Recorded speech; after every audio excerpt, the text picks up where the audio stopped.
सुबह का वक्त था।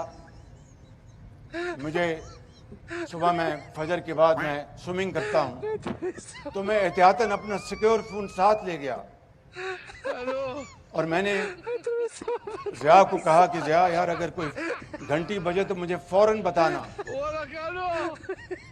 As luck would have it, घंटी बजी तो जनरल आसिफ मुनीर लाइन पर थे। कहने लगे कि हमने बड़ा भरपूर उनको जवाब दिया है और अब हमें सीज फायर करने की दरख्वास्त आ रही है, तो आपका क्या ख्याल है? मैंने कहा सिपा सलार, इससे बड़ी और इज्जत की क्या बात हो सकती है? आपने दुश्मन को एक भरपूर थप्पड़ मारा है, उसका सर चकरा गया, अब वो सीज फायर पर मजबूर है, तो मैं समझता हूं कि आप बिस्मिल्लाह करें।